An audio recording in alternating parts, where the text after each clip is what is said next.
Hey, peace and love, peace and love. I'm making sure we start exactly at 6 p.m. and keep my word that this is going to be a beautiful show today. But before we get started, ladies and gentlemen, I want to say peace and love to everybody that supports this channel and continue to support the channel. All right. So every Tuesday, I'm going to be digging up in the files and find an interview that I think is relevant. And today it's about the African American being dummies.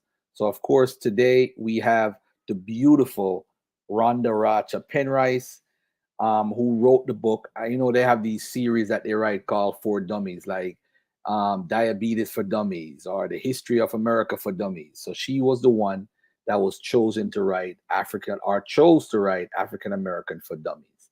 So it's a wonderful book. And in the meantime, ladies and gentlemen, we do have a debate coming up next week, Friday, September 22nd at 8 p.m. Eastern. It's a free debate moderated by Christian Corey. Is Joseph the biological father of Jesus, based on prophecy? All right. And then October 8th, is there an Israelite presence in pre-Columbian America? So that's going to be between myself and brother Yawasap. All right. All right. So let the games begin. Let me bring Ronda Racha on, and I hope y'all enjoy this. Peace and love. And I'm out. Hold on, let me get this started. Please understand what you're doing, or read the regulation and learn how to do it. All right. All right. Thank you, Sister Monica Lamb and Sister Cheryl Stevenson. Let me welcome to the Dagger Squad platform for the first time, Sister Ronda Racha.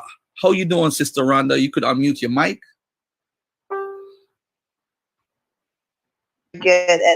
Not very good at the technology part. All right, that makes both of us. So I'm gonna make you feel as comfortable as possible. All right. First, we're gonna talk about. There's a book that you have out. I've been talking about it for the past. Well, I've talked about it in the past, but for the past 3 weeks, I've really been encouraging people to get your book, and a lot of people, they've been responding and saying that they bought the book and so forth. And I want to say that the first and foremost, the book is very good. When I mean very good, because remember, I am you might not know me, but I'm born in Jamaica. So learning American history, I have to come from here. And I've learned a lot just reading your book. Although I'm way past my college years, I mean, I've learned a lot about African American history. Not the regular stuff from W.E.B. Du Bois or Booker T. Washington, but you went beyond. So I just want to say, first and foremost, thank you for a wonderful book that you've put together. Well, thank you.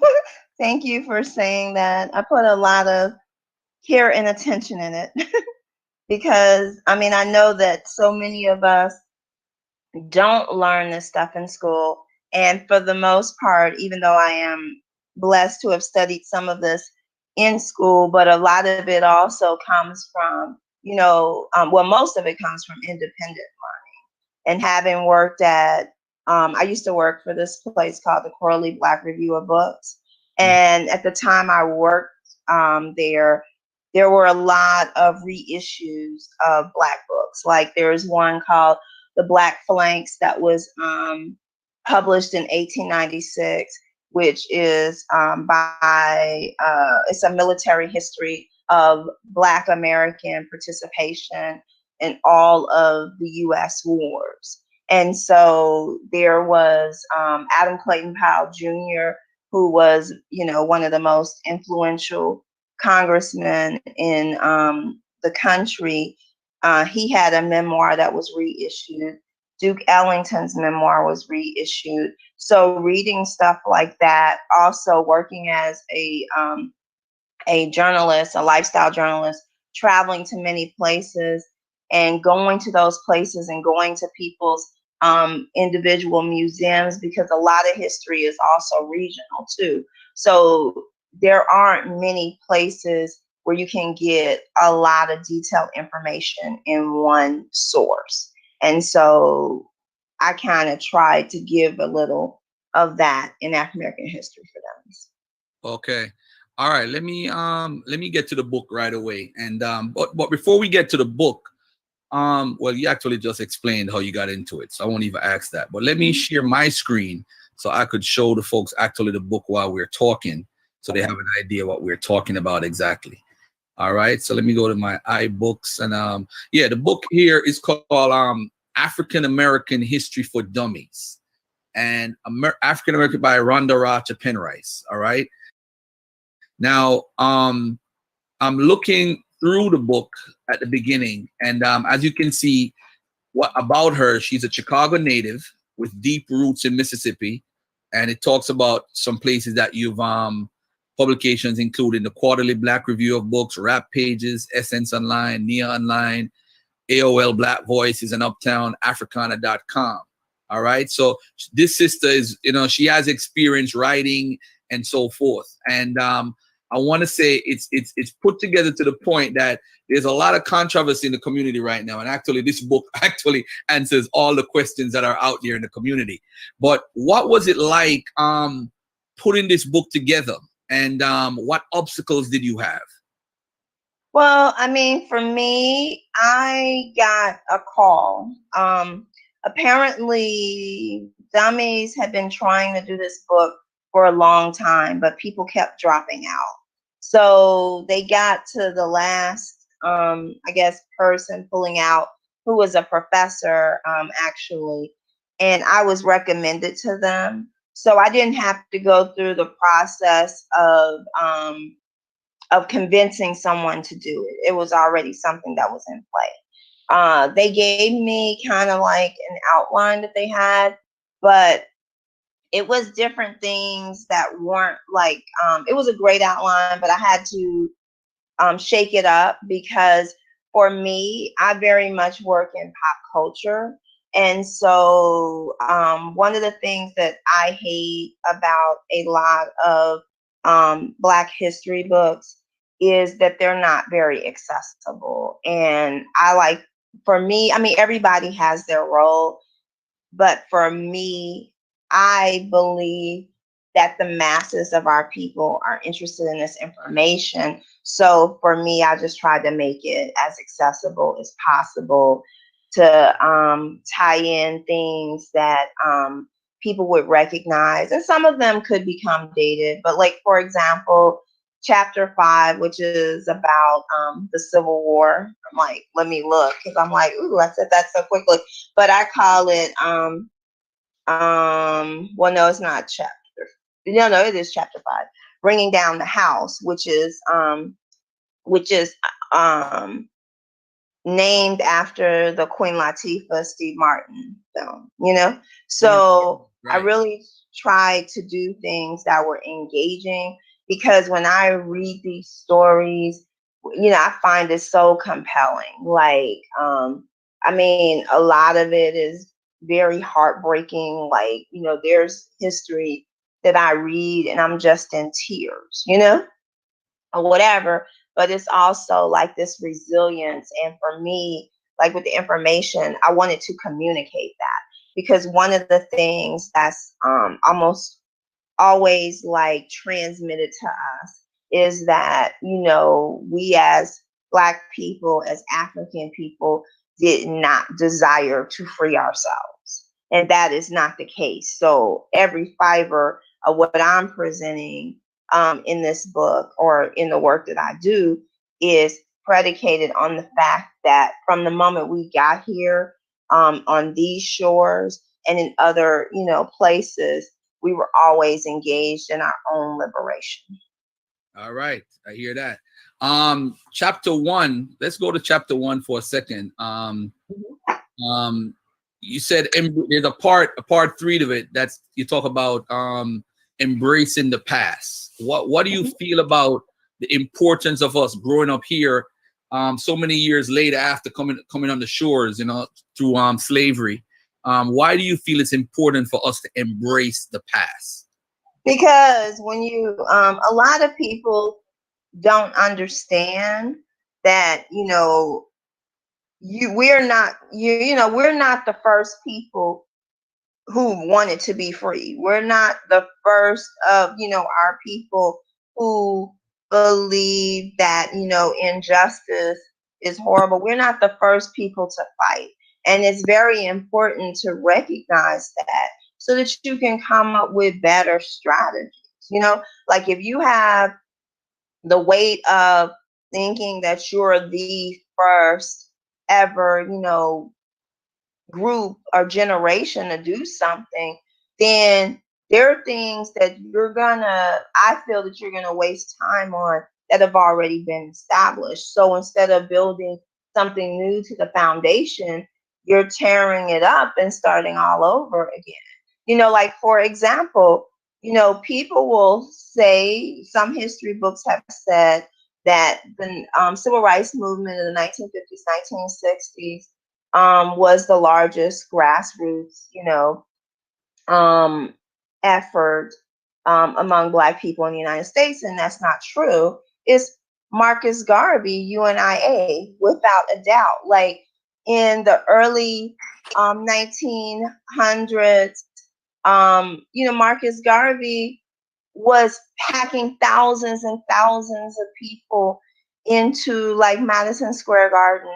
And then you have like all of these people who were Garveyites. Malcolm X's father was a Garveyite. And so, you know, like we live in a nation where certain histories are going to be prioritized. And when we ignore things like that, you know, we do ourselves a disservice because we do not, again, have a strong foundation in which we can springboard off of and keep pushing further instead of having the same arguments over and over again instead of running into circles. I'm interested in breakthroughs and solutions. Right. There's also a gentleman in the 1800s. What's his name? He was the guy that I think was working with John Brown, and John Brown did his thing on his own with the white guys trying to steal the weapons, but and guns. But there's a guy. What's his name? William Garnett. I think it's William Garnett. Right. William Garnett and what's the other guy named? Moses Dixon. Moses Dixon, right. So they were pulling people together. And then also you talk about something that a lot of folks don't talk about, which is Black Media, which is the Journal, which was out in the 1800s, which was in 11 states, and it was in Europe, Haiti at the time. So a lot of people always ask themselves, how did slaves know about issues in other countries and whatever? We had the Freedom Journal, which a lot of people don't know about, which influenced Frederick Douglass's newspaper, which also influenced Marcus Garvey's Negro World newspaper. So can you elaborate on that? Well, I mean, always getting information out and informing people. I mean, that's always been powerful. And then, you know, like in our in what we're taught, like, you know, we don't know how many people who were enslaved could actually read, because that was, you know, like you couldn't let people know you could read because you could die. And, you know, or we have the people that could read felt a responsibility to tell the other people. And you have like, and even in the, you know, the white newspapers, you know, obviously suppressed anything positive regarding us. Like, for example, newspapers in the United States didn't report about, you know, the uprising, successful revolution in Haiti, but Black folks knew about it. And that's why for a long time in early, like there are works that are done by early Black American artists that reference to Toussaint Overture, because people were aware of that. And so, like, the written word is important too, but that record, that record is everlasting, because we are so often told that we are not people who document our stories in the way that I guess the mainstream white Eurocentric society recognizes, but that is not true. There are countless instances, in addition to having a strong and active press, where people publish their own memoirs. There are so many things out here, so many books out here that we have not been exposed to, that were published through churches and all kinds of places. And every day, new information is being uncovered. Like you mentioned with Harper's Ferry. Like I have a friend who did a play called Uprising, which is based on, I mean, it's a fictional rendering, but it is based upon the fact that Sojourner Truth, earlier in her life, her child who had been deemed free was sold into slavery, and she went to court and actually got her child back. But in the play, it's kind of changed a little. But one of the people is a Black man who was at Harper's Ferry with John Brown, and he lived to tell the tale, you know? And, you know, we don't, like, a lot of things are even new to me. Like, I'll have people that'll say, oh, I took a class on this, I'm good. And I'm like, I'm pretty sure that I have done more than the average person. And I'm learning new things about, you know, African American history and culture every single day. Wow. Hey, thank you, Ronda. Let me read something from page 231, family. It's it talks about, this is the book African American History for Dummies. We're interviewing the author, who is Ronda Racha. And on page 231, it talks about the Freedom's Journal, the nation's first Black newspaper. Freedom's Journal pushed for an end to slavery, as well as informed the more than 300,000 free Blacks in the U.S. about national and international news. The newspaper included profiles of great African Americans, as well as stories about often ignored historic achievements. At its height, Freedom's Journal's distribution spanned 11 states, Washington, D.C., Haiti, Europe, and Canada. Unfortunately, it folded in March 1829, in part because co-editors Russ Worm and Cornish disagreed over the issue of colonization. So, ladies and gentlemen, this was way before 1829. You had this newspaper going all over the 11 states, Haiti, Europe, and Canada. So it was major at the time. All right. Let me go to the next questions I want to talk. You touched on free Blacks, right? And let me see if I could go back a little bit here on this page here. Freedom. Was this it? Here we go. All right, so let's touch on a few things regarding different things within the book. We talked about the Haitian Revolution, the far reach of it. You talked about Nat Turner, Denmark VC, and so forth. There's also controversy right now in our communities. People are saying, like, Nat Turner, you know, he didn't exist, or it was a lie. And how do you feel? Because I know there was a gentleman that wrote about it, and a lawyer who said that he was like an eyewitness, a guy that Nat Turner testified to, or something to that effect. And he wrote a book, but he had some exaggerations in the book that the Black community felt uncomfortable about. So we had some African-American authors, I think 10 of them, who wrote like a rebuttal to the book. But what do you say to the folks who are saying, who are trying to discount Nat Turner's story? What would you say about that? Oh, I mean, Nat Turner absolutely existed. Like, that's not an exaggeration. All you have to do is look at the papers of the time. I mean, I don't even understand how people can deny it. It's clear that he existed. You know, this rebellion happened. That's indisputable.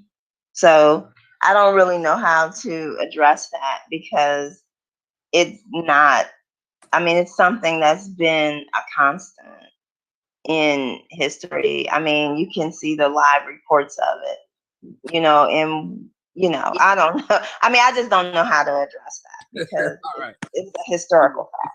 I see where you're going. All right. So we look at other people in the book that there was rebellions about, Denmark VC, and you touched on Gabriel Prosser, and you touched on the slave codes. So you touched on, trust me, ladies and gentlemen, this book is well rounded. I've never read a book on Black history that has been this rounded. And the reason is because she touches on topics that we normally don't talk about in school. So, you know, whenever I recommend this book and people read it, they come back and say, I didn't learn this in school. There's surface stuff, you know, that you learn in school about slavery and all that stuff. But the stuff that you talk about here, you know, the free African society and the birth of Black America, you know, do you want to elaborate on this? Because this was a major part of the book and a major change in Black America because of the free African society.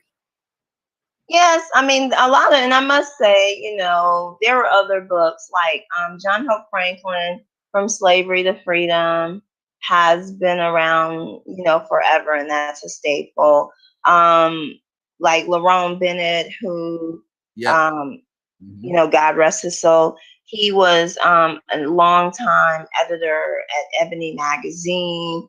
You know, Before the Mayflower is a great book. Of course, you know, like Ivan Van Sertima's work and so forth. So I just want to say there are other people who've done this work, for sure. But when we talk about the Free African Society, at this point, when, you know, we're getting towards the 1800s, now what you're seeing is Black people who are native born in this country. So at this point, where you're talking about a lot of things being built on, you know, our backs with our labor, you know, it's gotten to the point that, yes, I have a homeland somewhere else, but, you know, now I have children, or, you know, I myself was born here, and I have just as much stake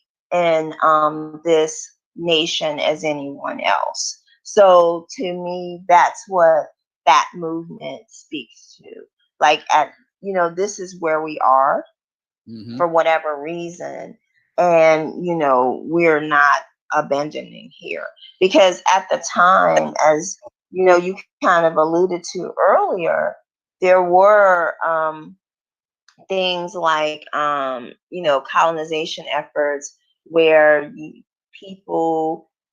some Black people were advocating, you know, going back to the different parts of Africa from which they hailed. And then you also had a movement among, you know, white people. Like, you know, people don't understand that, like with Abraham Lincoln, for example, he was not necessarily of the opinion that Black people should be in the United States, and you know, was sort of favorable to some efforts to, you know, round up the Black people in this country and ship them back to Africa. And, you know, and it's not to say that some people didn't desire to go back, but, you know, there are other people that's like, I got a lot of equity here. And so, you know, we have to be very cognizant that, you know, there are also different trains of thoughts. And also when we talk about what the general public's response is, and also to contextualize a lot of things. Like, just because someone like Abraham Lincoln, for example, which this is much later than the Free African Society, it's like almost a century later when we talk about the Civil War, that being progressive for that time doesn't mean that you are worthy of what we put on it in the context of our time, for example. So like people will say, like, see, Abraham Lincoln, for example, one of the things, he was opposed to slavery, but not for the reasons that people think. He was opposed to slavery because he felt that slavery did not give the average white man a chance. Because if you have to compete against wealthy white men who, you know, own their own labor force, how can the average white man make it? So, you know, it's very important that when we look at the history of this nation, that we understand a lot of the nuances. And those things are still with us today. Like the racist policies, they're systemic, they're embedded into our institutions. So that's why it's very important to understand. And then when we talk about efforts like the Free African Society, or, you know, we talk about the AME Church, it's very important to realize that there's always been organizations of resistance. There have always been organizations where Black people have come together to uplift other Black people. And I think a lot of times that gets lost in what is transmitted to us and our children in schools. Oh, like what? Hey, peace. Is that Brother Unc? Yeah, what's going on, brother? Peace and love, Brother Unc. Let me just read. I know you got a question for her, but let me just read some from page 197 real quickly. It's called the Running Away segment. It talked about two people here who will escape slavery. Harriet Jacobs, a slave born in North Carolina, was no longer able to cope with her master's sexual advances. To escape molestation, she hid in a crawl space in her grandmother's attic for 7 years before finally fleeing to Philadelphia. There was a husband and wife, William and Ellen Craft, escaped slavery in Macon, Georgia, when the fierce-skinned Ellen posed as a young and sickly master accompanied by a slave. And my favorite story is Henry Box Brown placed himself in a box with a jug of water and some biscuits and mailed himself from Richmond, Virginia to Philadelphia. I love me some Henry Box Brown. But go ahead, Brother Unc. You had a story. Again, the book is African American History for Dummies. What you call it? If you don't know how to get the book, just hit me up in my email, daggersquad1@gmail.com. I will show you how to get the book. daggersquad1@gmail.com. I'll give you the links where you could purchase the book or, you know, get the book for yourself. All right. But go ahead, Brother Unc. You had a question for the sister? Oh, yeah. How you doing, sis? Appreciate you on the show. Thank you. No, I'm just sitting back, really appreciating the work and some real scholarship on the subject matter. And I just appreciate you making a very excellent point that most people don't even understand the history, and they think they the first to do it. And they think they the first to do it, you know what I'm saying? They waste a lot of time. And I think that's very, very important for our community to know that. So I appreciate you bringing out this work right here. It's very authentic, and I plan on getting a copy for myself. And I really ask the rest of the community to support you in your studies of real academic work. Thank you. Oh, thank you. All right. Hey, Sean or Mo or Cheryl, if you guys have a question, now is a good time to get the questions in. I'll let the sisters go first if they have a question. Thank you, Ronda, for being on the panel, by the way. Oh, well, thank you guys for having me. No, I didn't have a question. I'm just proud of her. This is wonderful, wonderful work.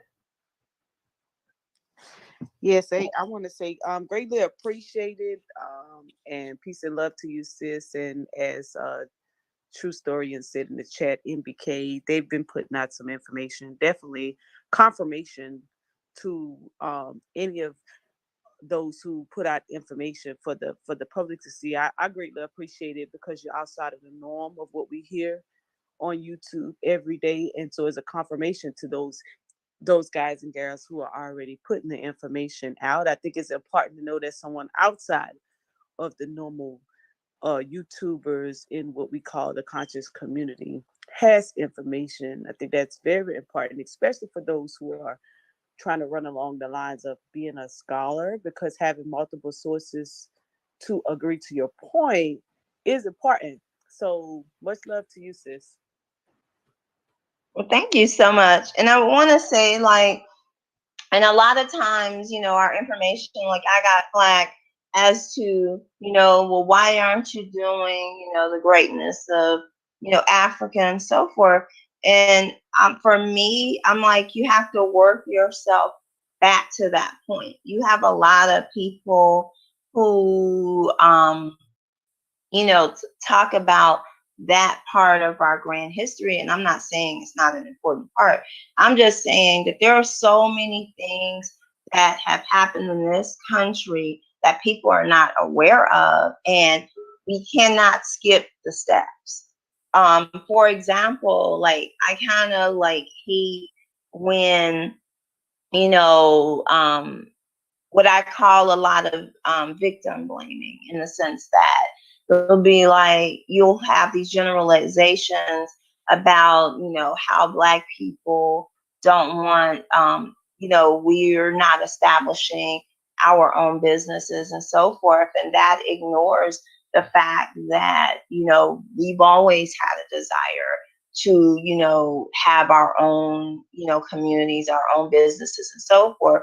But there's also the reality that there were laws, different practices that have prevented us from having wealth, or that when we have accumulated wealth. Like, for example, it is very popular to say, in the case of Black men in particular, that Black men were lynched for eyeing white women or having relationships with white women, when the work of Ida B. Wells, later Ida B. Wells Barnett,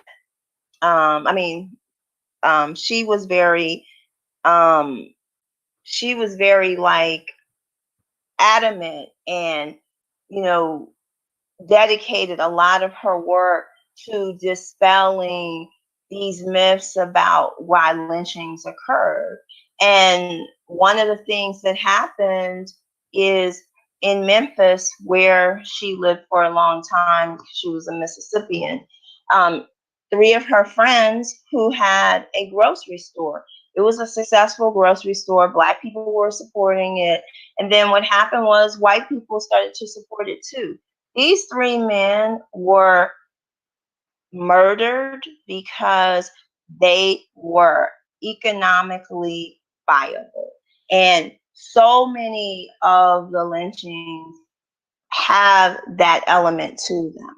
You have so many Black people who had property, who their property was stolen from them and so forth. And so, when you are communicating this myth that Black men were being murdered, Black men in particular, because lots of Black women were also killed, but particularly with the Black man, that they were being murdered because they were lusting after white women, is a myth.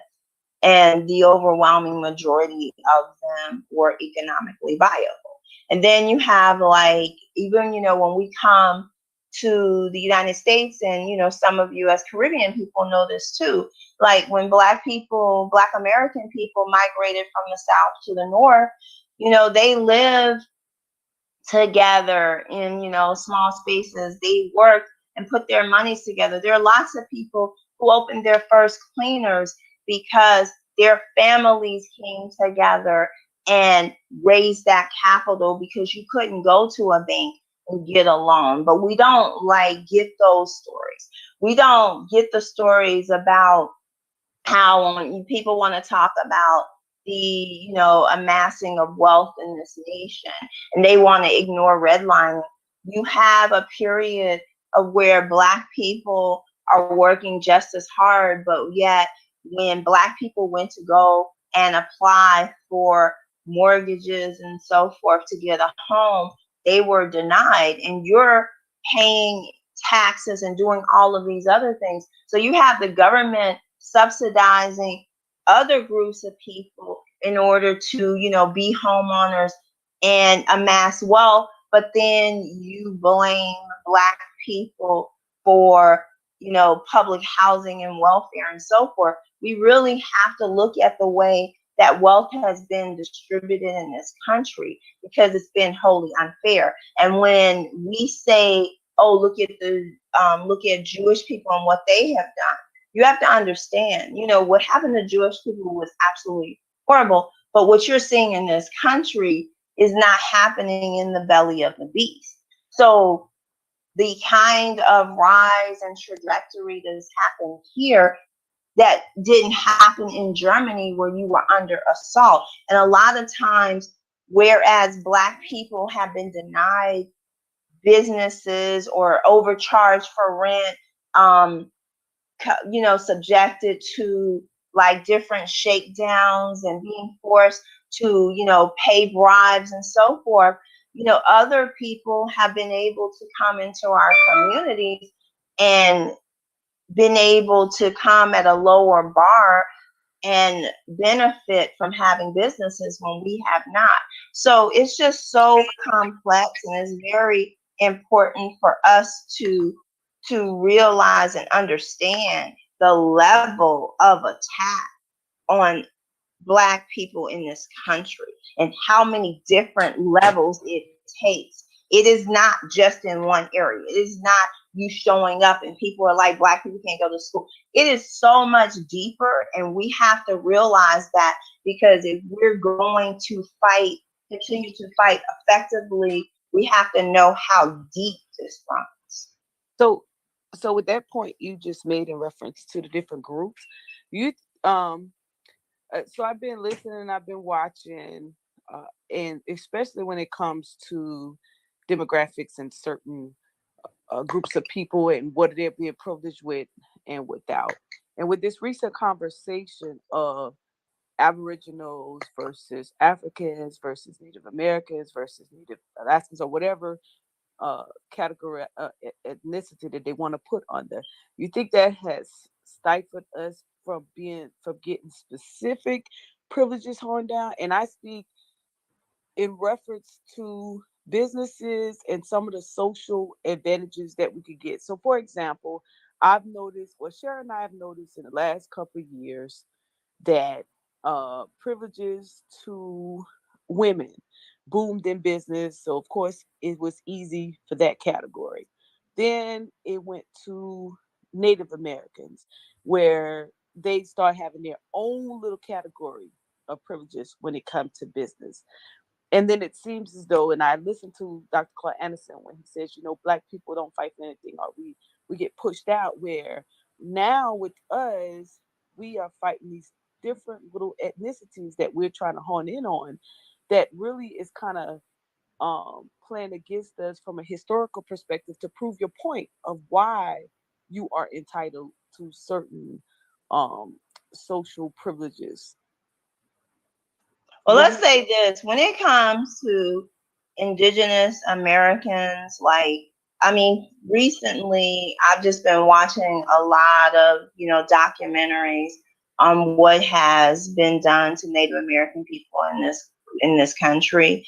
And so anything that is set up for them, there is no contest, because what people don't understand, even as slavery was abolished, even as, Black men were given the right to vote, those same policies were not extended to the various, peoples and tribes of Native Americans in this country. So it's very important that we learn that history, because, still now you have large groups of the people who are living on reservations. You have large groups who, of course, we have, lost a lot of our language. They've lost their language too. Their children were taken, from them and placed in certain schools and literally punished for speaking their own languages. So, we really, really have to tap into that, and also recognize that if you are Black American, one of the things that people want to say now is to say, oh, they're Black people talking about their Native American heritage because they don't want to be Black.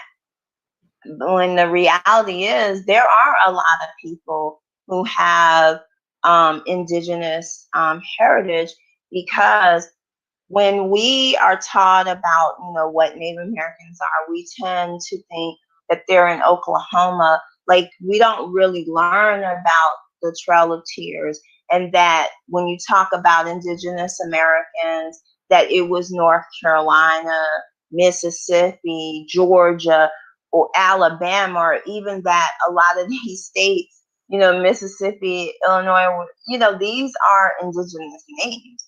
So, there are people that have those lineages. Now, are you Cherokee and Apache? Probably not, but there were a lot of different indigenous people. So I just have to say that we are a part of that. Now, it bothers me when people talk about women businesses, because in this country, somehow woman means white.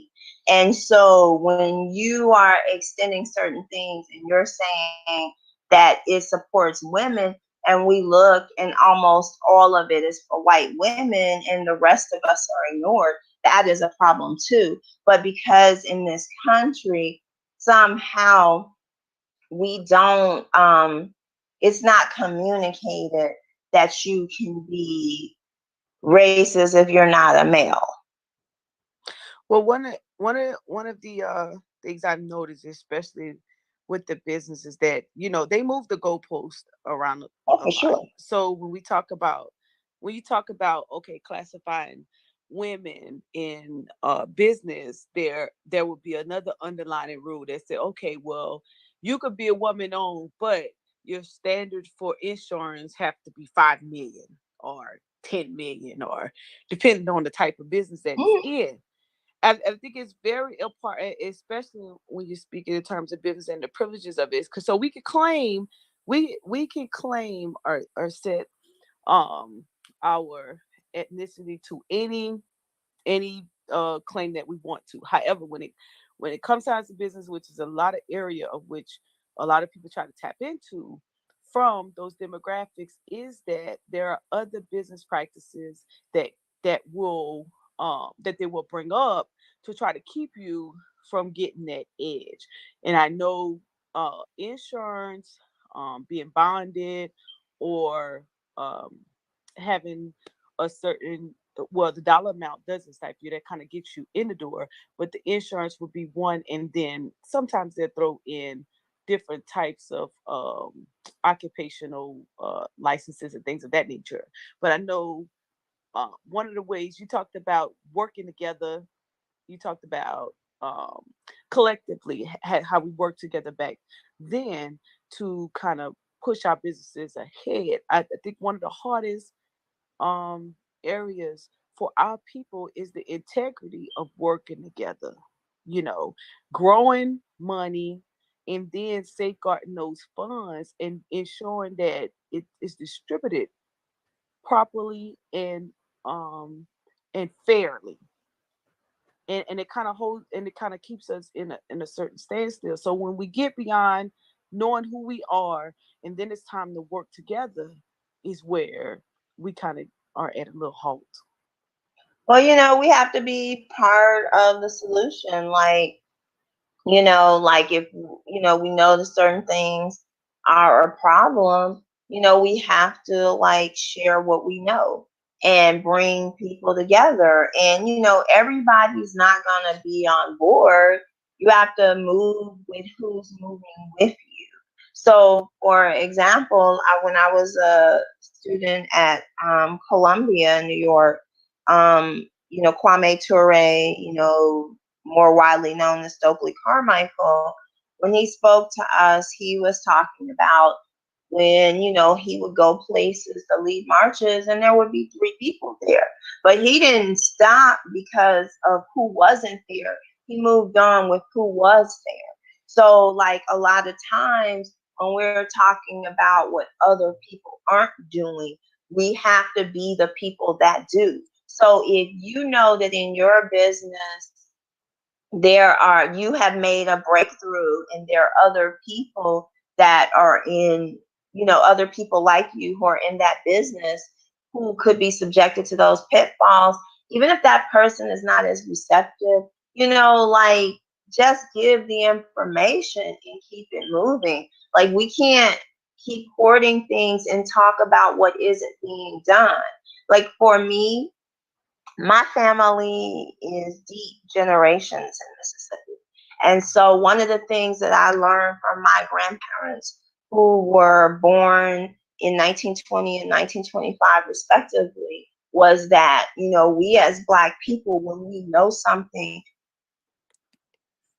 to share it with the next person. It doesn't mean that you have to know everything there is to know. If you know one thing more than another person, it is incumbent on us to share that knowledge. So we can't keep looking around and saying, why don't this person do this, or why don't we have that?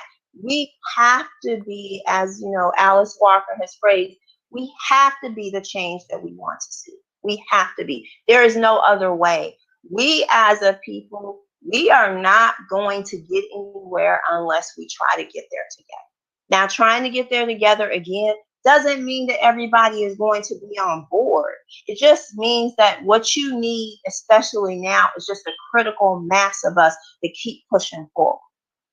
Absolutely. And I totally agree. And that's why we teach the classes that we teach, because exactly what you just said is that we still have to push the knowledge. We still have to give all the little secrets that keep us from falling through the cracks. And it's important that the masses, you know, those who get it, get it.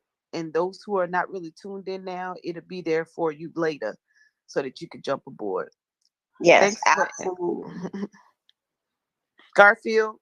Yeah, I'm gonna let Sean. Sean has a question he's been pressing to ask for the whole time. But Sean, go ahead, my brother. Yes, ma'am. I did want to ask you a little bit off this. It's still on subject, but a little bit off from the direction you just went. But I wanted to understand from your perspective the process that it actually took for you to put this work together and out for the community and the world as a whole. Your rigorous study habits and or trips to the library or access to certain files or whatever that other people did not have. Like, how was that whole entire process in putting this work together? Well, it was very, very daunting. I mean, I worked about 9 months. We're talking 10 to 16-hour days. I did have a foundation, but of course I had to, you know, revisit a lot of books, read new ones. And one of the things that was really, really helpful, because I was in this process about a decade ago, was at that time a lot of the digitation of documents was taking place. So I benefited from having online libraries so that I wasn't restricted to when a library would close, or just to the books that are available here in the Atlanta area where I live. So we are in a very, very powerful time, in the sense that you can go to places like North Carolina has, I believe it's the Gutenberg Library, and it's just they have a collection of slave narratives.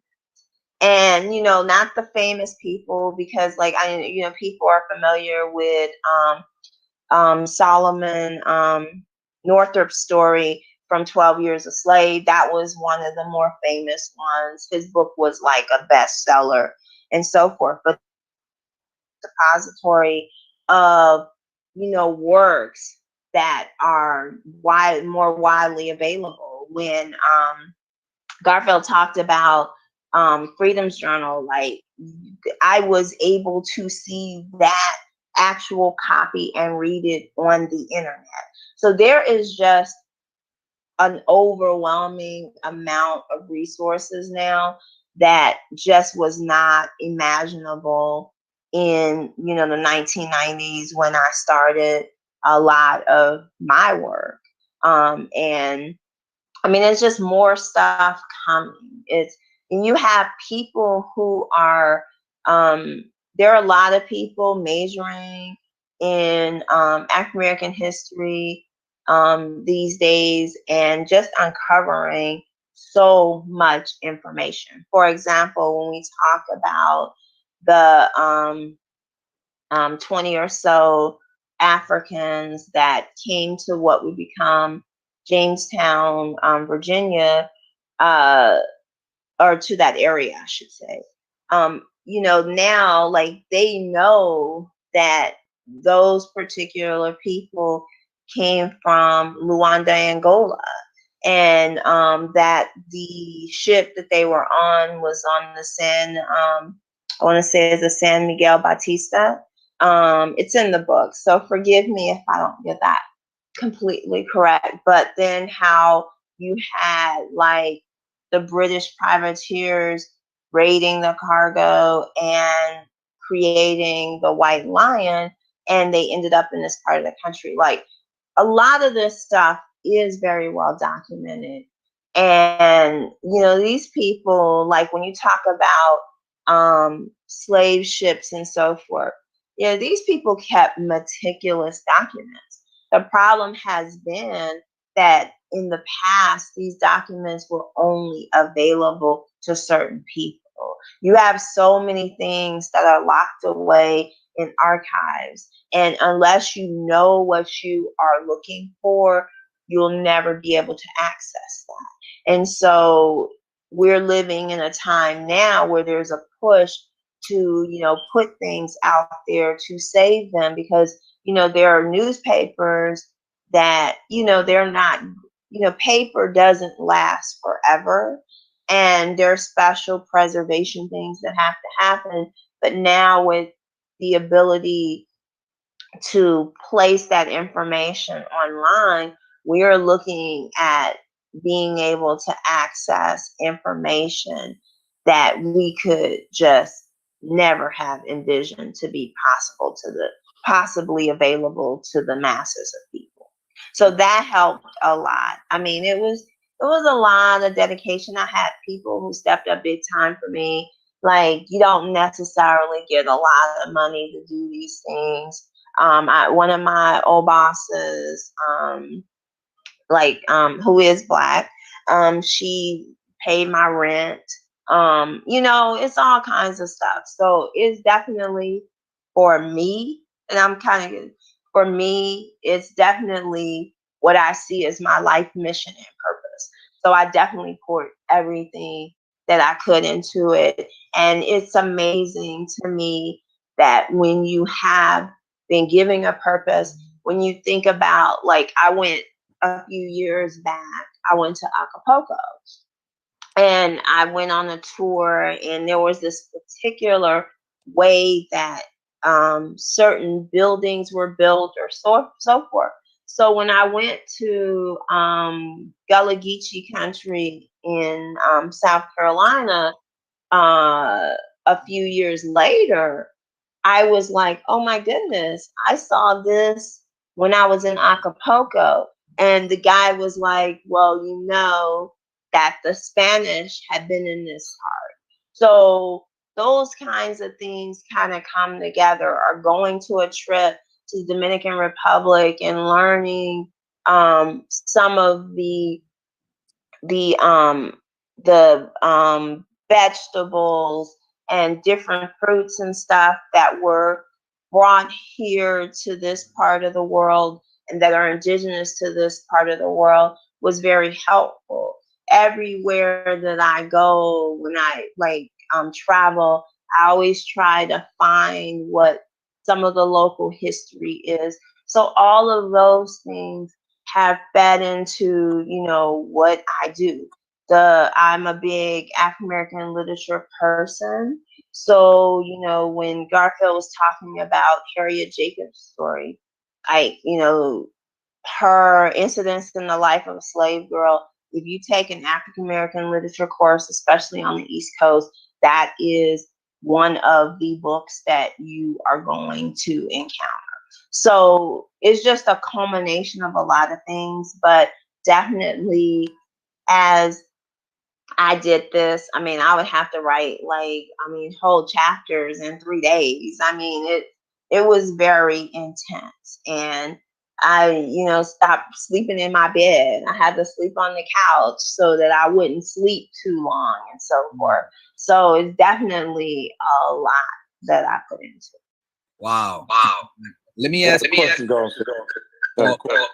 Talk up, everyone. Talk up. Did you hear me, go? Yes, sir. Got one question for the sister that the community wants to know. And I'll tell you why it's important after I ask the question.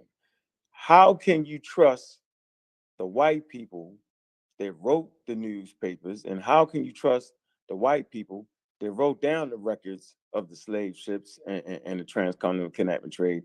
How can you trust them people, sis?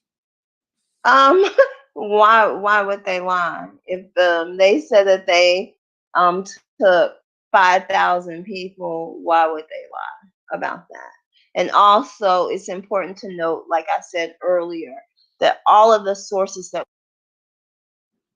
people. So when you want to talk about, like when we talk about Freedom's Journal, that is something that was created by Black people that is available now. When you want to talk about the participation of Black men in particular in every military effort in this country up until the Civil War, that was written by a Black man. When you want to talk about the experiences of a Black woman who had been enslaved, who was a nurse, Susie King, she wrote her own story. The whole idea that white people, and particularly white men, are the creators of history, that they're the first people to write books, that they're the only people that tried to document their time, is just erroneous. Like, we are discovering so-called undiscovered documents every day. So everything that I read is not coming from white people. Please believe that. I was really being facetious because I clearly understand that, but we have a large majority of our particular community, and they stand on that, so much so to a default. So I'm so glad that you have exposed those sources that was written by Black people. I'm of the mindset that at the end of the day, it doesn't matter who it was written by. The point is the information factual, and can it be proven and verified? I just wanted to ask you that, sis. And then also when you read these documents of especially in the 19th and 20th century, especially like these people were not, like the white men that were writing, they were not shy or coy about exactly how they felt. Like, I mean, they would just be like, okay, and they weren't using the word Black people either, are taken, going to do to control them and so forth. Like, it trips me out when people, you have white people who will defend the Confederate flag and the Confederacy and say it was about states' rights. You need to extend that. It was about the states' rights to enslave Black people. So please be clear that these are indeed symbols of racial subjugation, of white supremacy, and you cannot sugarcoat it, because if you go and you read the very people that you are defending, they did not mince words. They wrote it down plain and clear about what they were interested in, and they were very clear that they were not interested in any beliefs or any assertions that Black people were equal and deserved rights in this country. And that is a fact. It is not disputable whatsoever.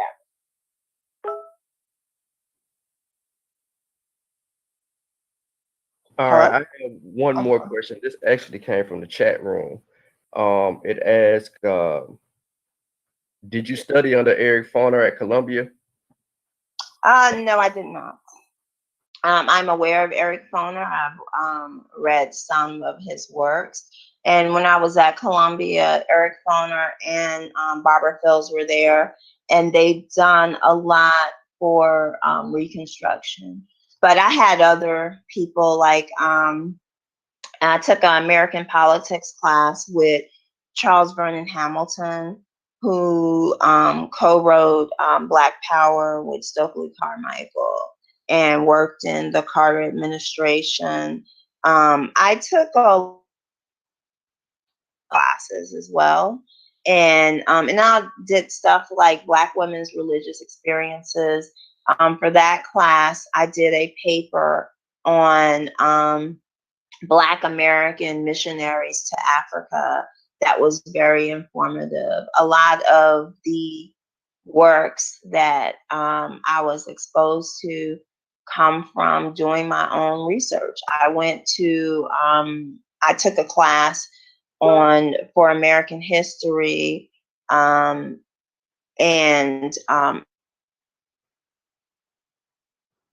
different race riots that was happening in 1917, 1918, 1919, and those things weren't necessarily highlighted in the books that we were given to read. So I went to the library and pulled books, and so a lot of the studies that I have done has come from me going to the library and getting books on my own and reading it for myself.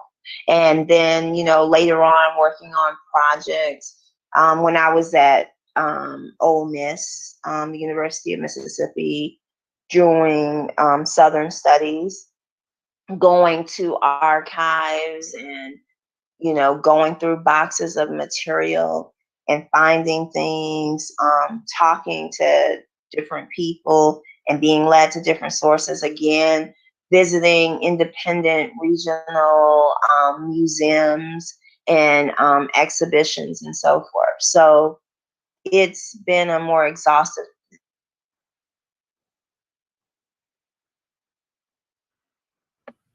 All right. Still, most of the best information comes from independent study because the stuff is just simply not being taught.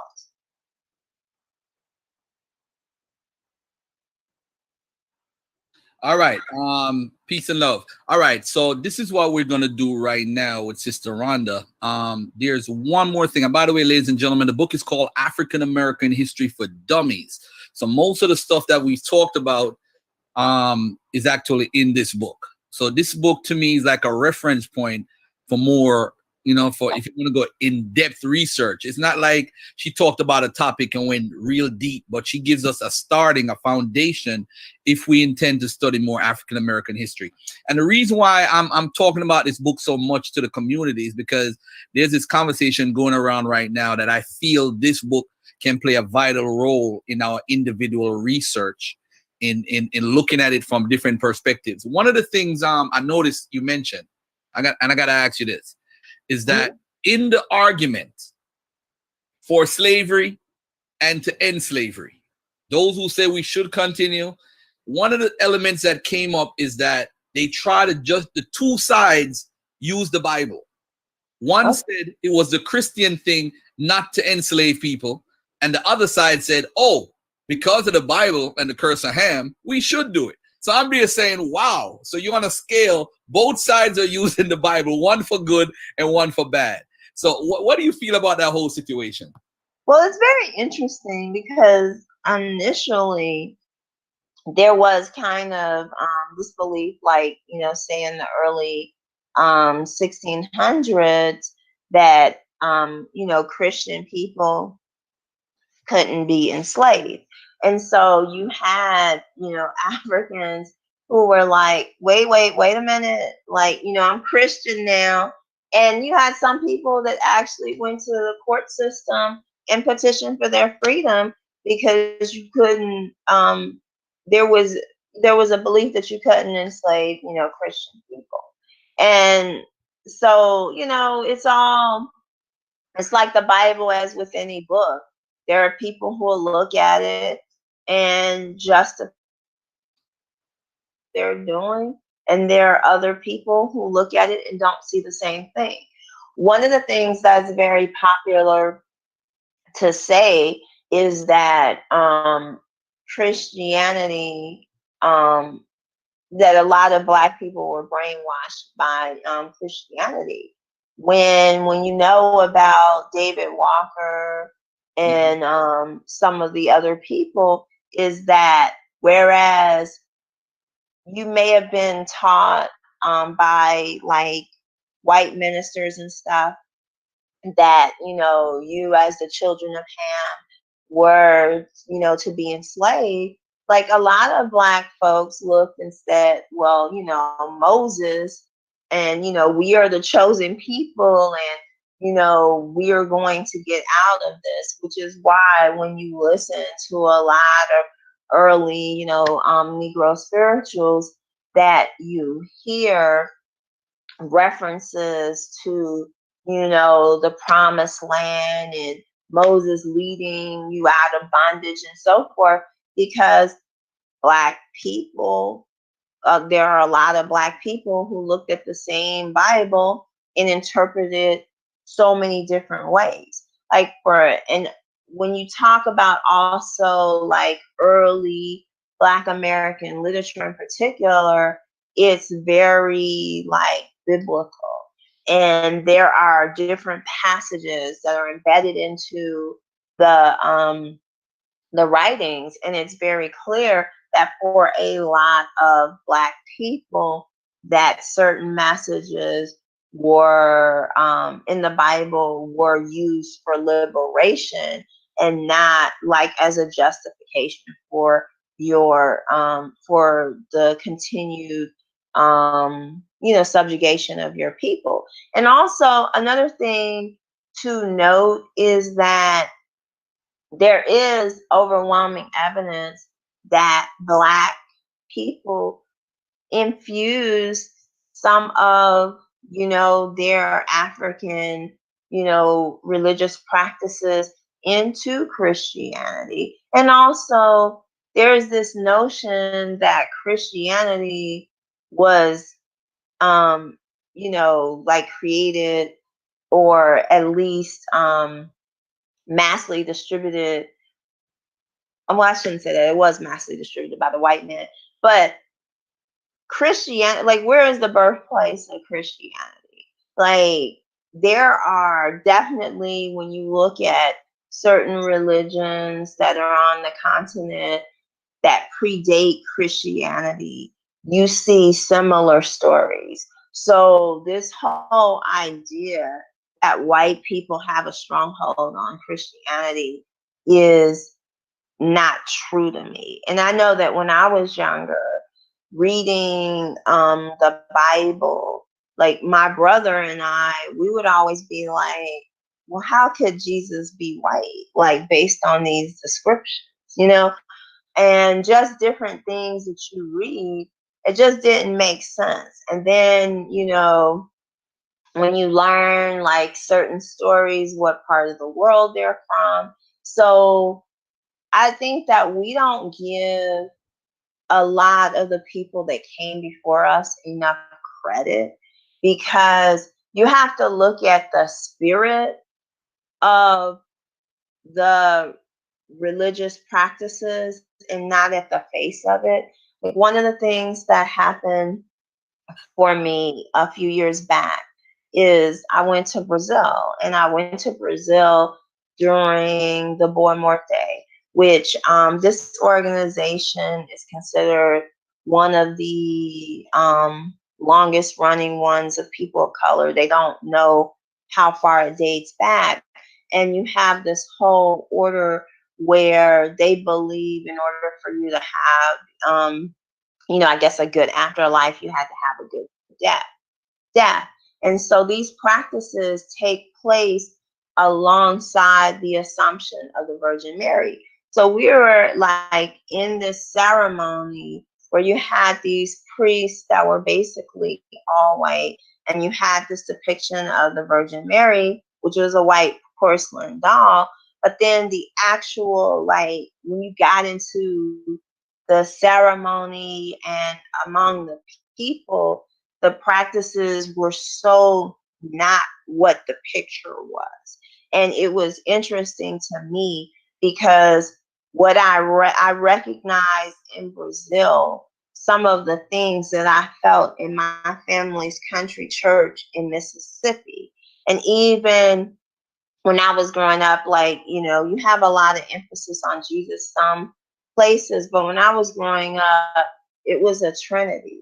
So you had, you know, the Father, the Son, and the Holy Ghost. And so there are certain things and certain songs and certain practices that exist in what people label Christianity that is not what they intend Christianity to be. Okay. All right. I think you summed that all up very well. All right. Let me before you go, I want to ask you what we had a conversation on Twitter. I don't know if you want to talk about your upcoming project with what is it called? TCM? Yes, TCM. And I don't have the details yet, but I don't have the complete details. But in September, definitely look, it'll be an interesting thing as Turner Classic Movies is presenting a film festival of sorts called the Black Experience on film. And so I, for my part, will be talking about some of the Black films, some made by Black filmmakers, some not, and the presentation of you know, Black people on film. And I'll be with my good friend Gil Robertson, who is one of the founders. I guess I'm one of the founders too of the African American Film Critics Association, and he's been the leader of this organization for many years. And so it's very interesting, you know, as we're in a time where we're seeing the everlasting impact of Black Panther, and we're seeing all these different, you know, Black shows, that we also understand that early Black filmmakers, just like some of the people now, you know, looked at film and later, well, to some extent television as a medium to counter these things, or to just, you know, tell stories. Like, I mean, I know people know Oscar Michaud's name because he was one of the most prolific and he distributed his work. But, you know, there were other filmmakers that were working. And even with Oscar Michaud, he definitely has projects that refute, you know, the stereotypes that were out there. And, you know, D.W. Griffith with The Birth of a Nation wasn't the only person putting these harmful things. When you think about the tropes of the mammy, and, you know, how ironically, you know, when you talk about women like Hattie McDaniel and a woman by the name of Louise Beavers, or, you know, Ethel Waters, these women were extremely accomplished women. And they were often singers, dancers, actors. They would travel the country in their various shows and so forth. But then when you see them in the lens of what Hollywood, white Hollywood has depicted to the world, it's like the presentation of Black people being in a position of happily serving, you know, white people with no care for their own needs or the needs of their children. And it's very important that we recognize that these messages, you know, exist and persist. So, you know, a lot of times we write off film and TV, or even the impact of sports. Like, I have a whole chapter on sports. And in the early release of the book, when I would go out, I had an older Black man tell me, oh, well, this is a good idea, but you didn't need to have a chapter on sports. And we're very flippant in believing that, you know, the narrative that the Black athlete, well, prior to now, because I think now people like LeBron, Randy Moss, and those who are very much refuting. But the narrative has been that Black athletes are not contributing, that they are getting all this money, that they're blowing and so forth. And that's not true. We totally ignore the impact that sports has had on improving like race relations in this country. Like we don't learn about how Joe Louis liked to golf, and Joe Louis helped to like fund early Black golfers, and how when Joe Louis played in the Phoenix Open and he and his team, technically Black people weren't allowed to play in it, but when, you know, people learned, white people in particular was like, oh, Joe Louis can't play, it brought a lot of attention to different things. We have no idea about even the people that's among us. When you talk about Jim Brown, especially playing in college, would go to different places and throughout an entire game have whole sides calling them, you know, out of their name and all kinds of things and what they played through, and how, especially when you talk about football, you either caught the ball and you didn't. You either got these yards or you didn't. And so there is so much that has gone into what we have been able to affect through legislation through so many different routes. It's not just the people who are speaking to the legislators. Like those athletes, like look at like right now in the moment we're in, to see Michael Jordan stand up in a vocal way in a vocal way, like something that has been uncharacteristic for him, to say that I am behind LeBron James and, you know, to refute Trump. But athletes have been doing that kind of stuff. Like what we see LeBron James doing, other athletes have been doing for a long time. But because a lot of us buy into a narrative that these guys are just selfish, wasting money and stuff, that narrative is being pushed to us on purpose, and we have to reject it. Are there some guys in particular that are guilty of that? Absolutely. Are they all? No, they're not.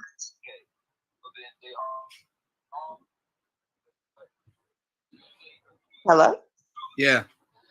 Yes, sis. All right. So I'm gonna wrap up this interview and want to say thank you to my sister Ronda Racha. We got a long program ahead of us. And it was I want to say to you, Sister Ronda, it was a pleasure to have you on, somebody with the great mind to put such great work together. I just want to say thank you. It's good to have a book where we could refer, instead of going to 10 different books, we could go to your book for a lot of the stuff that we talk about in the community. I just want to say thank you for putting this together and putting such a wonderful work together, and also for taking the time out this morning. You're a busy woman to bless us with your presence and your intellect. I hope you come back again. Not soon, but I mean, whenever you want to come on, let's just put it that way. You're open to come on anytime you want and discuss whatever books or projects you have coming out. And before the TCM stuff in September, I wouldn't mind you coming on, if not on a Sunday, on a Thursday, or whenever you're free to talk about it, so that we could let the community know about what's going on. Well, thank you guys so much, and thank you for reaching out to me, and definitely the attention that you've given the book. I just, that's very impressive to go through and pick out specific things. And there's something I just want to piggyback on what you said. Like, for me, this is an overview. Even like one paragraph, there are tons of books on this subject. So I definitely encourage people who do like get the book and read through it. If it's something else that interests you, by all means, go to the library, go to Amazon, in other places, and do a deeper dive. I mean, all of these things have a whole libraries of information on them. And so for me, I hope that this book is not everything, the definitive word on African American history and culture for people, but instead a gateway to learning more, reading more, being open to more, because we're only beginning to scratch the surface. All right. Thank you, sis. Again, thank you for coming on. And it's been a pleasure talking to you. I'll hit you up on I have your number. So I mean, I'll call you, and I have some other questions off the air that I want to talk to you about. But thank you again. I appreciate you, sis.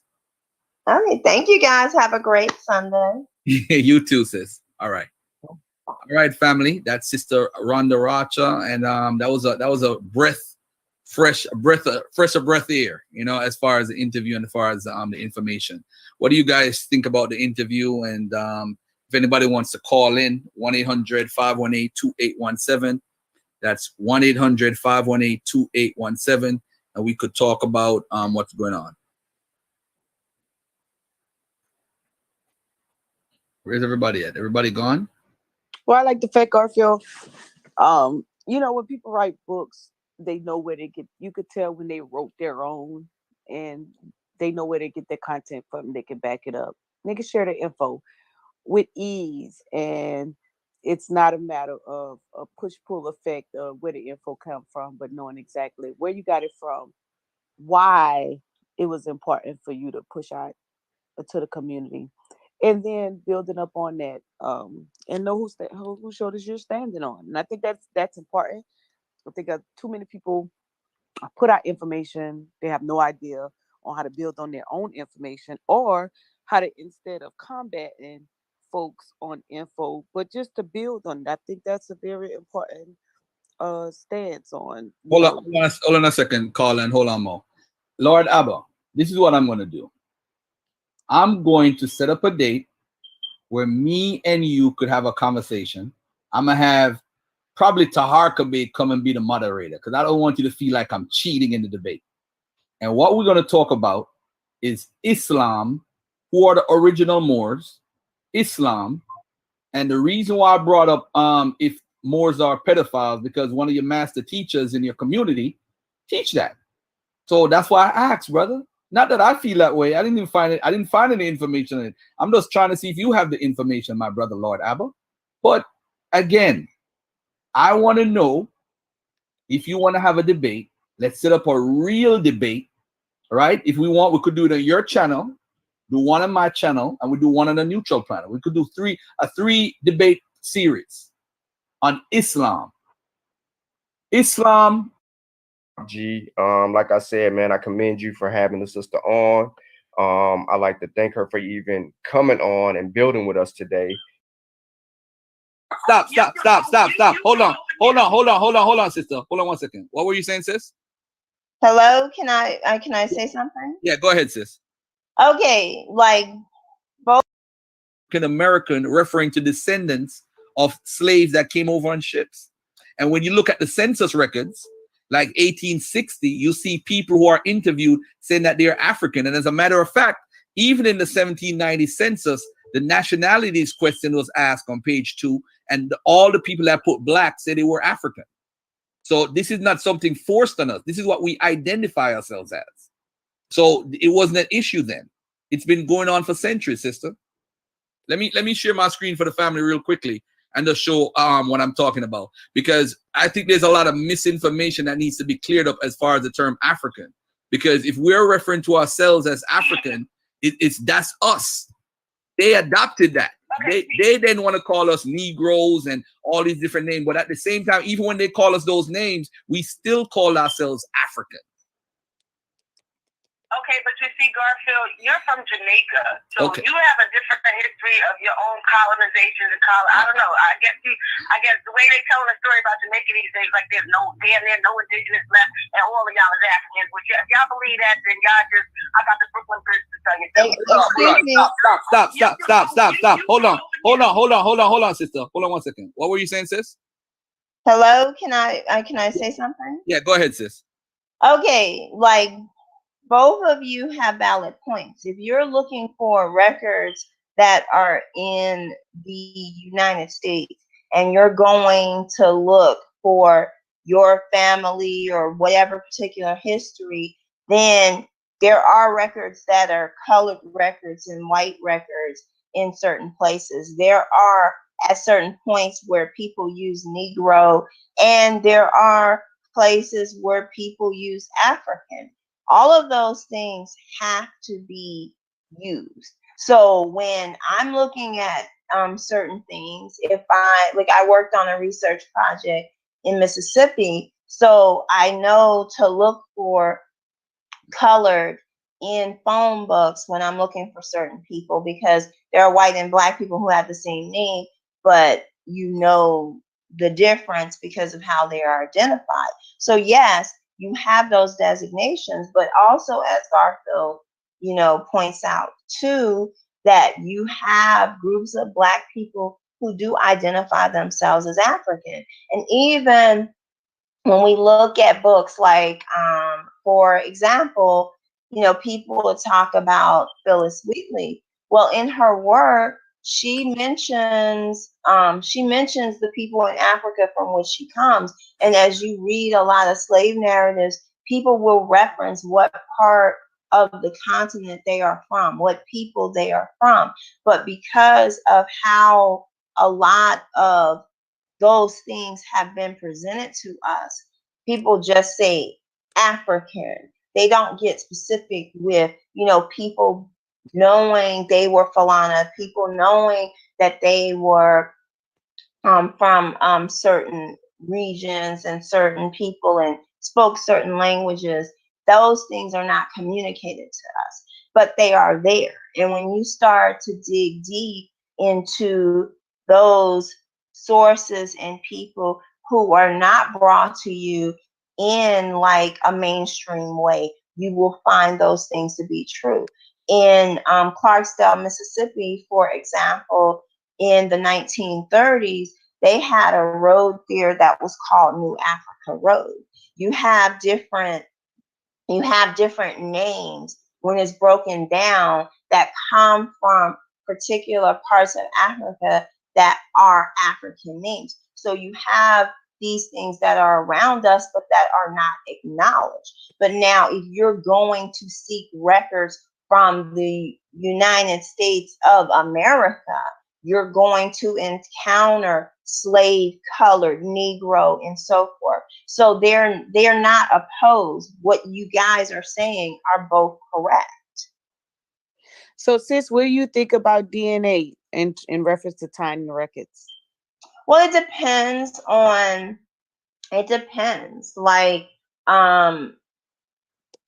from what I understand, because I'm familiar with African ancestry, and I met, Gina Page, like they have like a database of different lineages, so they can match it more directly to the part of the world that you come from.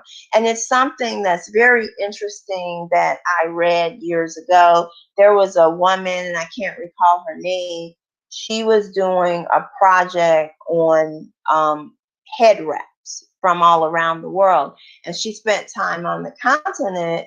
And one of the things that they were saying is to her, as she reported through her Essence.com post, was, why do you call yourselves African? Because, Africa is a continent.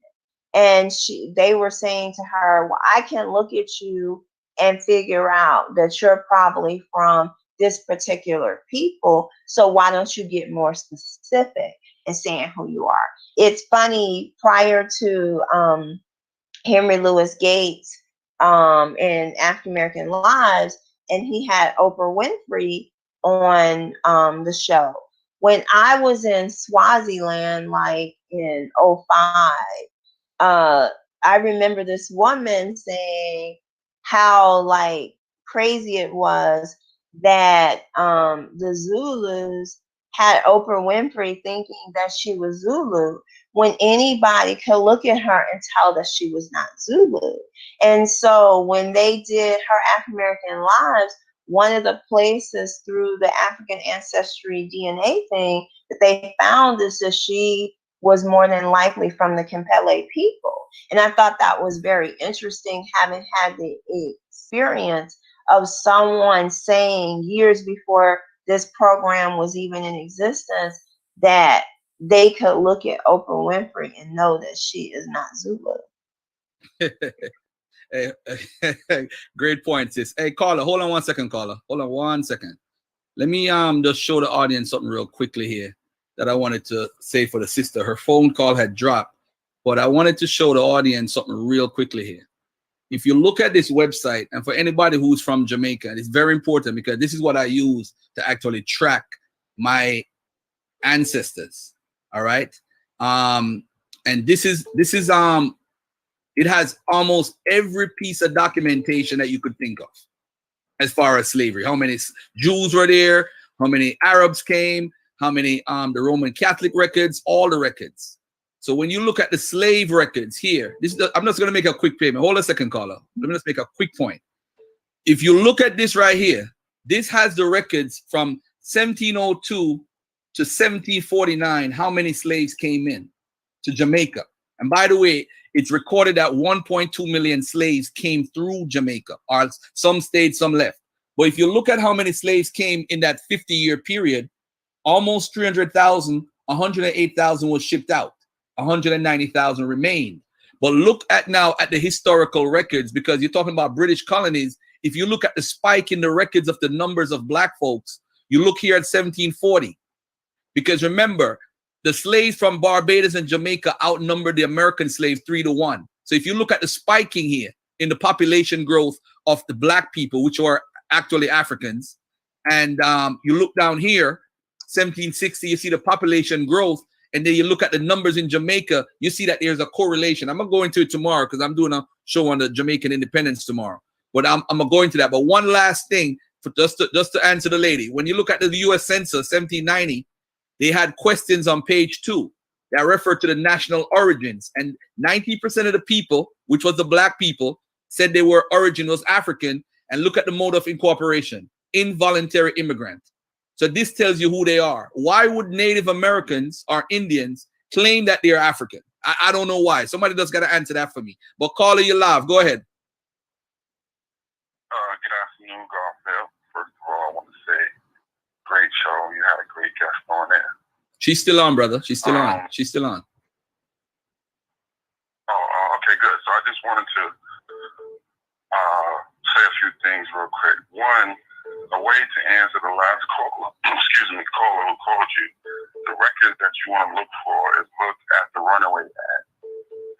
And in the runaway ad, not all of them, but many of them, they will tell you the country of origin, and they will even tell you the nation of some of the people who ran away. So you're going to see Guinea or Mandingo or Congo or whatever it is. And they will also tell you that they have something, the word you want to look for is called country marks. And country marks are the scarification that they did in West Africa.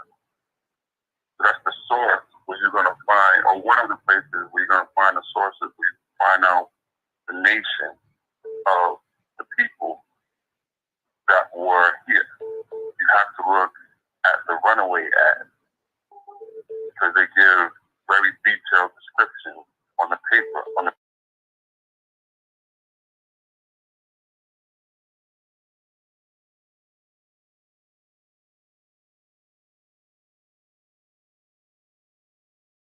people that they had or that ran away. Secondly, the thing about Jamaica, in my opinion, I think there's something that you could add to really squash that before it even starts, and that's that you have to be aware and understand how the process of enslavement works. Many of the Africans who were brought here to the U.S. came through Jamaica and Barbados for a practice known as seasoning. And this is where they would get used to the conditions here. They had to get pitted for smallpox and all this other stuff. This is where they would season. So Jamaica and Barbados were ports, like you mentioned, like Garfield, not just to bring people in, but to then take those seasoned Africans and sell them in America. Y'all hear me? hear me? I'm following. Yeah, you're good. You're good. No, it's a caller calling in. That's why he's blocking you. But go ahead. You're good. Those two things are things that you may want to look at as far as people who are going to do research. When you're looking at older records, the runaway ads are the key. And there's a person named Graham Russell Hodges who has a couple of books that he put out where he actually took hundreds and hundreds of runaway ads so you can look and view them. And this is where you're going to find out who those people really are. The other note I want to make. I think she wanna hold on, Danny. I think she wanna respond. Go ahead, sister. You wanted to add something? No, I'm just saying he's absolutely right. I mean, it's so many different ways, and you have to employ everything. But again, to one of my earlier points, there is so much documentation. It takes a lot of time and patience to wade through it, but you know, these things are well documented. This is not this is not an area where people like, oh, we just don't know. Yes, there are lots of things that we do know because the records were meticulous. And that's just one point I wanted to make to you, Garfield. Like for me, yes, on the record books, they say slaves. But for me, I felt that, referring to, our people as kidnapped Africans, because that's what they were. Teach, sis, teach. Our people were not slaves, they were enslaved. There's a difference, and so forth. So, as we move forward, it is important that, we kind of have to adjust our language, at least for ourselves. But when it comes to, going into the records, there are terms that are used that are going to be offensive to you, but that is what it was called. I did a story years ago for a newspaper out in San Diego, and they wanted me to talk about, African American literature, and they took issue for the term tragic mulatto. But in literature, it is an actual term. And so they changed it. So if you read that article and you went to kind of reference the things that I was talking about, you wouldn't necessarily get as far because you're not aware of the term that is actually used to categorize most of this stuff, Yeah. Go ahead, caller. You wanted to say something else. Go ahead. Yeah, just real quick. This isn't for any selfish promotion at all, but I do want to say that many of the topics that the sister discussed today, we have content on the New Black Knowledge channel that I would ask people to go and visit whenever they have a chance. And the reason I'm saying that is this: I try to make a concerted effort to give you the sources as close to the primary sources possible to your own research. Very sources to the primary sources that I'm trying to. So we have content journal. I think many people know about now. I've been talking about forever. So we have content in those. Excellent. You breaking up, Danny? I just wanted to say, if people get a chance to go to the New Black Knowledge, many of the topics that, as far as Black folks go, a lot. Like, the roots of the free Black folks in America and the role of Freedom Journal, all of those early people that she talked about as far as the writers and the historians. Try to use the primary sources so you know where to go. And she's 100% right. Many of the sources that you need are so old that they're free online, whether it's Gutenberg, archive.org, or whatever. And those are the primary documents. So I said I won't take up much of your time. I thank you for having this guest on. I hope people really understand that she was a really valuable person to have on. And that's it. All right. Peace. Thank you. Call from Bluetooth phone. To accept this call. Hello? Yeah, caller, go ahead. Hello? Yeah, go ahead. You got cut off earlier. I just have it's still Genevieve from Yonkers. I just still had one more question for the sister, because she mentioned something earlier about the people who identify as Africans, and I wanted to zero in the keyword of that sentence, which is identify as, you know what I'm saying? Because I never really understood how important the census was. And you all are looking at what is written on censuses, and, you know, there were different ways they went about coming to the labels that were put on the census.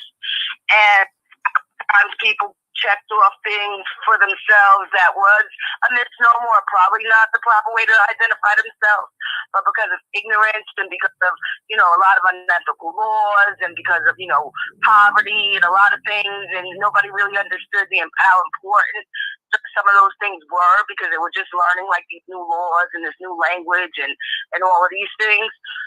So my point is, she said identify as. So there was a time when people identified as Negroes, and they identified as, you know, Black people. When James Brown, Black and I'm Proud, you know, was a movement, and they just keep switching it up. As soon as you find pride in whatever label you attach yourself to, like you were Afro-American, and everybody was proud, they rocked the afros and this and that, then they switch it up on you, because they don't never want you to find pride in nothing.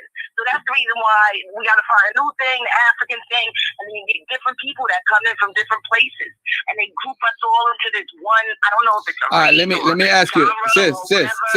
You know, you got Black people from Jamaica, now they African American. Sis, can I ask you a question? All right. Sure. 1790, you're a slave, right? And somebody asks you. I'm sorry. Can you hold this for a second? Okay, what'd you say? 1790.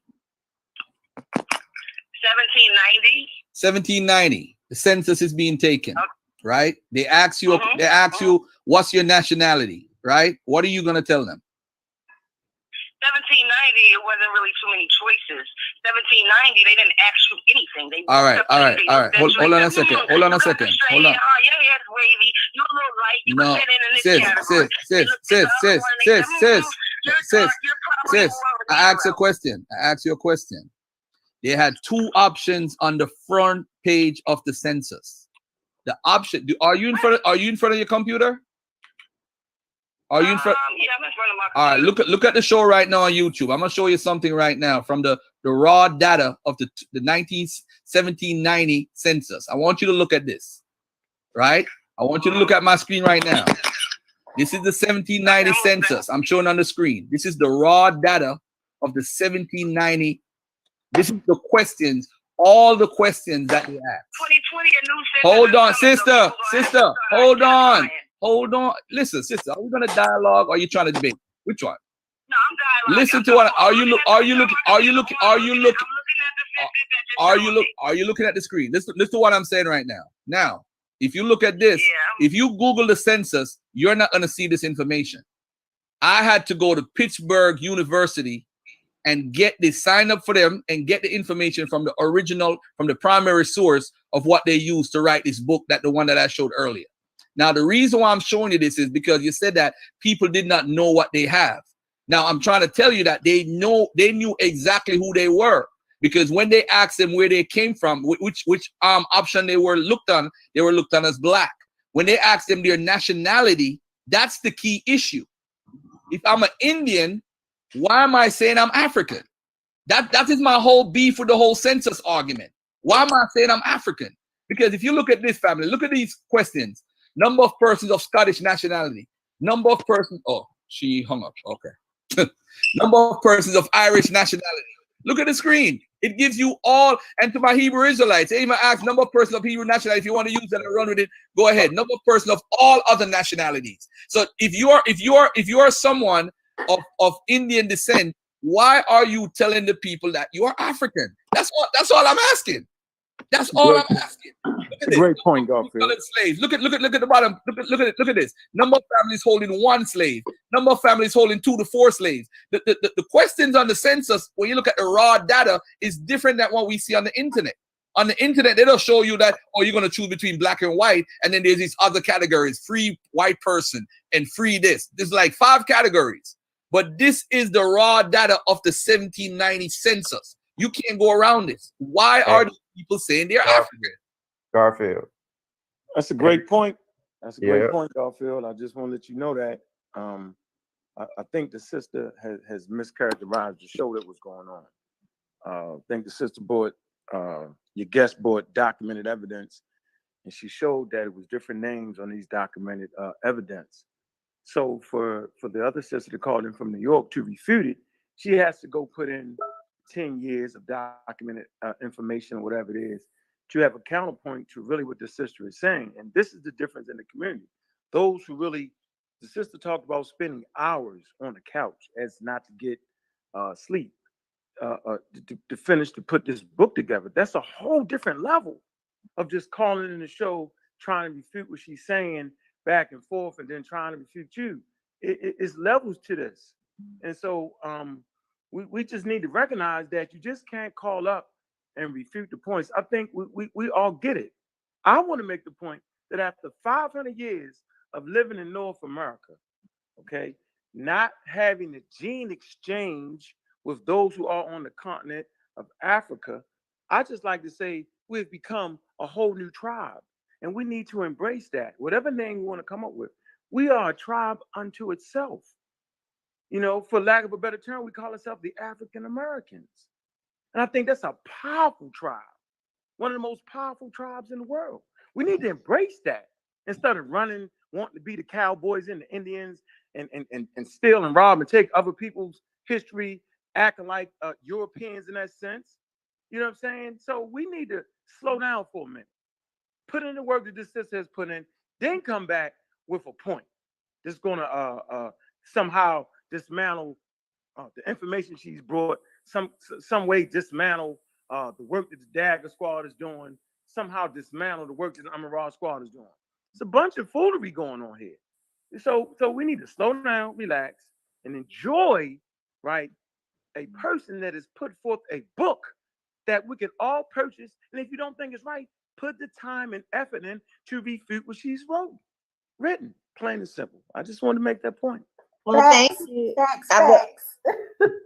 Well, thank you. But I will say this: like, if you're looking at the 1790 census, and if you know that you are from particular areas where there was large, slaveholding interest, you would probably have to go into, like, if you know what particular plantations or what particular names of the slaveholders were, you would probably have to look at a property manifest in order to find, one of your relatives.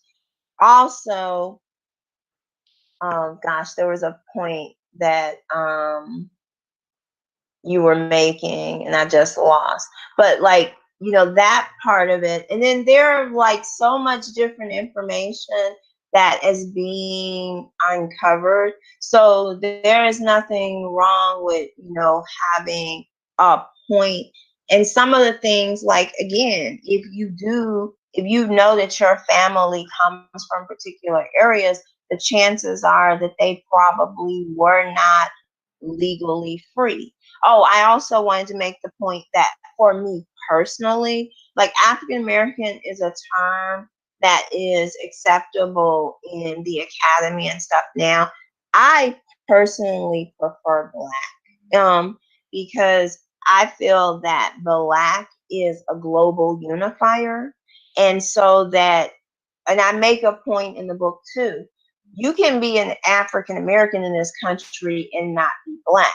Charlize Theron, who is the example that I use, she is technically African American, but she is clearly not Black.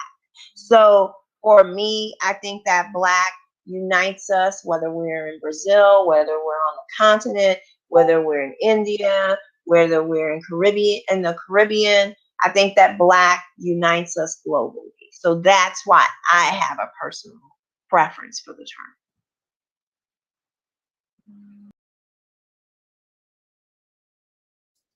All right.